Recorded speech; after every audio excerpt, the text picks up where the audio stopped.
Now at 4:30 on WKYT this morning, after a week of uncertainty, there's finally some relief for hundreds of people who had their federal disability payments suspended. A full report is coming up next.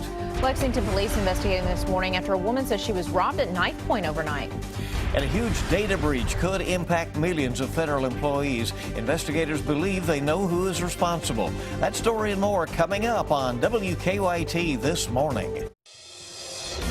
Tracking, alerting, protecting. This is WKYT This Morning.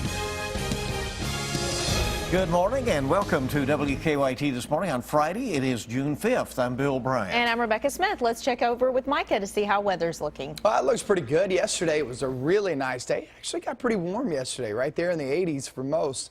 And we're sitting there on First Alert Defender Live radar. Little sprinkle right on the Tennessee-Kentucky line in McCreary County, but that's about it. Current temperatures, 50s, 60s, pretty good feel outside. Now, sliding off into the afternoon, we'll be sitting there in the low to mid 80s. It's going to be even warmer today, and it gets really warm for the weekend, but I don't think that's what you're concerned about. You're more concerned about the thunderstorm activity. I'll show you what that looks like coming up. Okay, thank you, and let's get to the news this morning. Congressman Hal Rogers called it a matter of life or death for many people in Kentucky. He's been trying to help nearly 1,000 people whose federal disability payments were suspended last week. It came as the government investigates if a lawyer used fraudulent information to secure benefits. But those people learned that their benefits have now been restored, at least for now. WKYT's Garrett Weimer talks to a Richmond man who's now believed that he's gotten his benefits back. It's been a rough week for Russell Gibson. Not knowing if you're going to pay your bills, or how you going to pay how you going to keep the electric on the house, or the phone bill, cable bill. It got a little scary. We first introduced you to Gibson a week ago when he and hundreds of others had their disability benefits suspended. Gibson, a veteran and former coal miner, was a client of attorney Eric C. Kahn, who's under investigation for fraud. The Social Security Administration now has lifted a suspension of his client's benefits. I thought, yes, I paid. It was great. I mean, I'm happy, but I'm still a little disappointed what RC Kahn done to us, and I can't wait to get the lawsuit going on him. Still, Gibson says this doesn't immediately fix all of his problems. He says the Social Security Administration told him over the phone that he should get his payment in 3 to 5 days. It's rough right now because payment late. Like, I had a doctor's appointment today. I had to cancel because I had to get I didn't get my pay, so I had to wait on they do that. I mean, they're going to be rough about another week.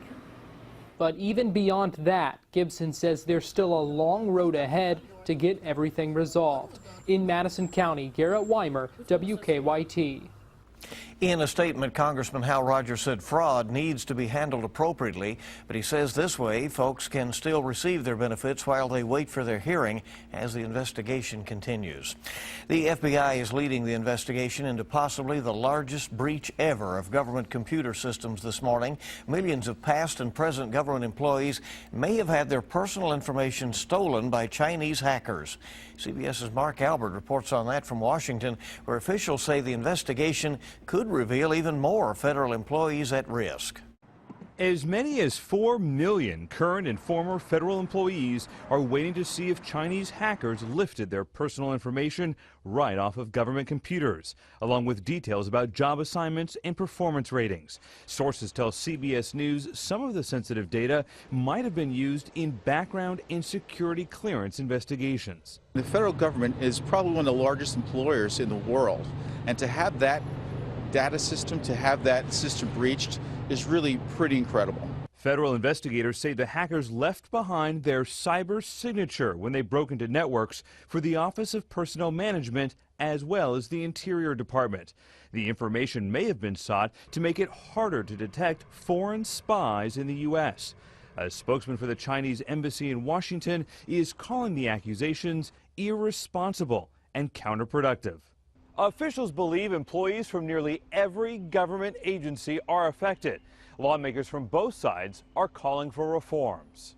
Democratic Congressman Adam Schiff says cyber improvements are perilously overdue, while Republican Senator Richard Burr says we cannot continue to look the other direction.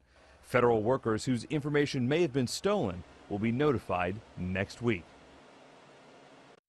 Investigators say the hack occurred just as the federal government was in the process of installing new cybersecurity software across the board.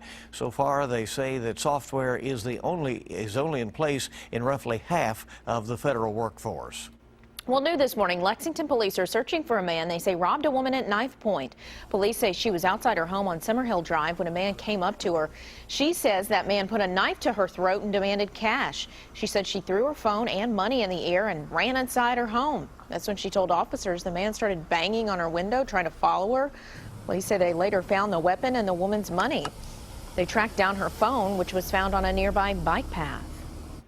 The FBI says they need your help catching a serial bank robber. They call him the Sock Hat Bandit. Investigators say in the last 2 months he's robbed 7 banks in northern Kentucky and southern Ohio. In each robbery, he gave the teller a note demanding money and claimed he had a gun. Each time, investigators say he wore a sock hat. The FBI is offering a $5,000 reward. 4:36 now on WKYT this morning. One of the men accused of killing a Lexington pizza delivery driver is set to be back in court today. 22-year-old Trey Relford pleaded not guilty to murder, robbery, and evidence tampering charges last week. Relford and 2 other men are accused of killing Salahuddin Jitmood back in April. He will be in court for a preliminary hearing later today.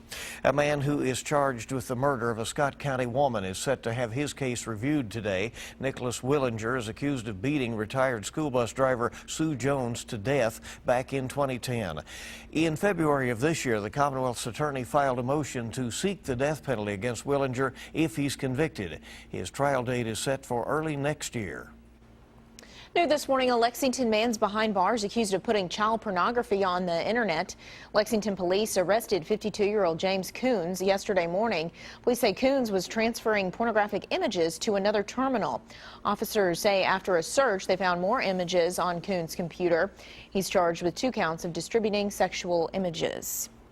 We're learning more this morning about a bad crash that sent 5 people to the hospital in Boyle County. Investigators say 2 of them were seriously injured. The crash happened late yesterday afternoon on Highway 52 just east of Danville. Investigators say 2 cars crashed on Clark's Run Bridge. One of them went off the roadway. Firefighters say 2 of the people in the crash had to be cut out of the car. Those 2 had to be airlifted to the hospital. Deputies say although they are called out to accidents on this particular stretch of road pretty often, the crash was more serious than usual. There's a number of accidents that we do have on Highway 52. They're usually not serious, as this one was. Firefighters say the preliminary investigation does not indicate alcohol was a factor in the crash. WKYT has 6 new Emmy nominations to boast a little bit about this morning. The Ohio Valley chapter of the National Academy of Television Arts and Sciences announced those nominations last night. Among the nominees, anchor and reporter Sean Moody, former photojournalist John Wilson, and sports anchor Lee K. Howard. WKYT competes against stations in Kentucky, West Virginia, Ohio, and Indiana. The winners will be announced next month at the Emmy Awards Gala, which will be held out at Keeneland. People from all over the Bluegrass will be coming together to fight cancer this weekend. The American Cancer Society will hold its annual Relay for Life event this evening at Masterson Station Park. Cancer survivors, loved ones of people who lost their battles to cancer, and other members of the community are raising money. Registration is free and the event goes on through tomorrow morning. WKYT's Amber Philpott will help kick off the relay tonight. The Belmont Stakes tomorrow. American Pharoah, of course, is there in New York with a chance to win a Triple Crown. If he wins, Pharoah would become the first horse since 1978 to take the Triple Crown and the 12th of all time. Over the last 3 weeks, American Pharoah's owner, Bob Baffert, says he's been upbeat about his chances to make racing history, but he doesn't know, of course, what will happen when it comes to a 1.5-mile race. I just feel really good about this horse and that the way he's training, and like everybody else, we really don't know how it's going to affect him until he's actually in the race. We'll know when he's in the far turn, how he's moving, and so that usually tips you off. Until then, it's hard to say. The Belmont Stakes will post at 6:50 tomorrow night. All right, very closely watched and exciting race it Yeah, will be. we'll see. 4:40 is the time on WKYT this morning. Good to have you along with us here on this Friday. So do you want to work out but don't get the lingo? Moms Everyday explains the fitness jargon coming up. And we're looking outside, those temperatures 50s, 60s. We head throughout the weekend, and there is a stray storm chance. It's not a great chance. It's about the temperatures. I'll show you that coming up next.